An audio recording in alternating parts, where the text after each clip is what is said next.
آپ لوگ خیریت سے ہوں گے۔ آج جو ویڈیو کو ریئیکشن دینے والے ہیں وہ امام مہدی کے بارے میں ہے۔ تو حضرت امام مہدی کے بارے میں ہے کہ حضرت امام مہدی کب آئیں گے اور ان کی کیا کیا نشانیاں پور ہونے والی ہیں، اور امام مہدی کون سی لشکر کے ساتھ آئیں گے جو اسلام کا پوری دنیا میں پھیل جائے گا۔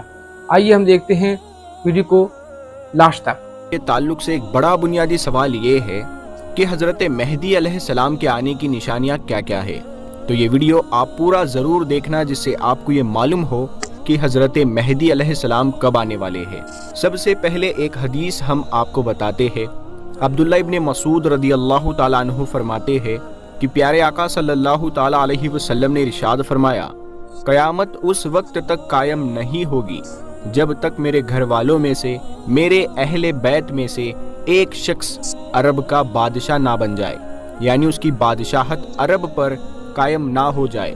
پھر آپ نے آگے اس شخصیت کے بارے میں جانکاری دیتے ہوئے، ان کی اور ڈیٹیل بتاتے ہوئے ارشاد فرمایا کہ اس کا نام میرے نام کی طرح ہوگا، یعنی محمد ہوگا، اور وہ فاطمہ الزہرا رضی اللہ تعالی عنہا جو حضور پاک صلی اللہ تعالی علیہ وسلم کی لخت جگر ہے، وہ ان کی اولاد میں سے ہوں گے۔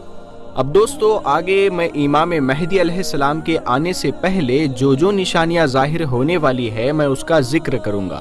آپ لوگ اس پر غور کریے گا، ذرا سوچئے، ذرا توجہ دیجئے گا۔ وہ نشانیاں ایسا لگتا ہے کہ پوری ہوتی چلی جا رہی ہے۔ یہ بات پھر بھی ہمیں معلوم نہیں ہے کہ حضرت مہدی کا ظہور کب ہوگا، لیکن وہ نشانیاں دیکھ کر ایسا لگتا ہے کہ اب وہ پوری ہو رہی ہے۔ ان میں پہلی نشانی یہ ہے کہ مہدی علیہ السلام کے آنے سے پہلے ظلم و ستم عام ہو جائے گا، گویا کہ ظلم اور ستم کا دورہ ہوگا۔ ذرا چلیے جائیے یوکرین اور دیکھ لیجئے وہاں کے لوگوں کو کیا ظلم ان کے ساتھ ہو رہا ہے، ان کی عوام کے ساتھ۔ یہاں پر ہم حکومتوں کی بات نہیں کر رہے ہیں۔ پھر اس کے بعد آ جائیے غزہ پر، پھر اس کے بعد جائیے ان علاقوں میں جہاں پر ظلم کے پہاڑ توڑے جا رہے ہیں، جہاں مکمل طور پر انسان بلکہ پوری انسانیت پریشان ہے۔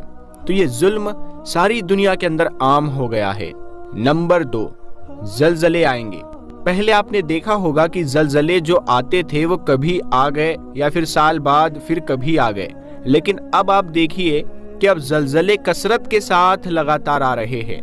ایک ملک میں زلزلہ آتا ہے، اس کے کچھ دن بعد دوسرے ملک میں آ جاتا ہے، کبھی ایک شہر میں آ جاتا ہے، کبھی دوسرے شہر میں آ جاتا ہے۔ کبھی ناسا وارن کرتی ہے کہ اب یہاں زلزلہ آنے والا ہے۔ یہ دوسری نشانی ہے دوستو جو حضرت مہدی علیہ السلام کے آنے سے پہلے ظاہر ہوگی، یعنی زلزلے کثرت سے آئیں گے۔ نمبر 3، یہ بہت اہم نشانی ہے، ملک شام کے اندر ایک آدمی ظاہر ہوگا۔ غور سے سنیے دوستو، ملک شام کے اندر ایک آدمی ظاہر ہوگا، سفیانی کے نام سے ہوگا، جو سادات کو قتل کرے گا۔ بہت سے علماء کا یہ کہنا ہے کہ پچھلے دنوں ملک شام یعنی سیریا میں جو باقاعدہ ظلم کیا گیا ہے وہاں کے لوگوں پر، ان میں جو بڑی تعداد ہے وہ سادات کی تھی، یعنی حضرت علی رضی اللہ تعالیٰ عنہ ان کی اولاد کی تھی۔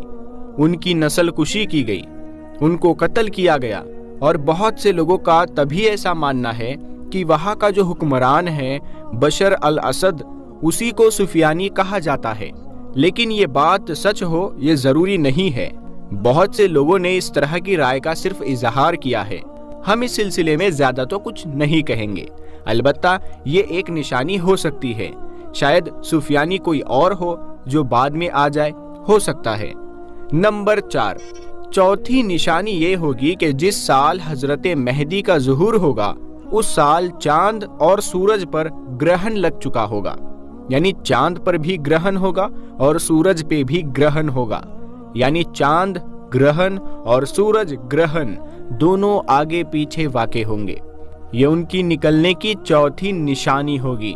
نمبر 5، حضرت مہدی ظاہر ہو جائیں گے، یعنی ان کا ظہور ہو جائے گا تو ان کے ظاہر ہونے کا وقت جو ہوگا اس وقت آسمان سے ایک آواز آئے گی۔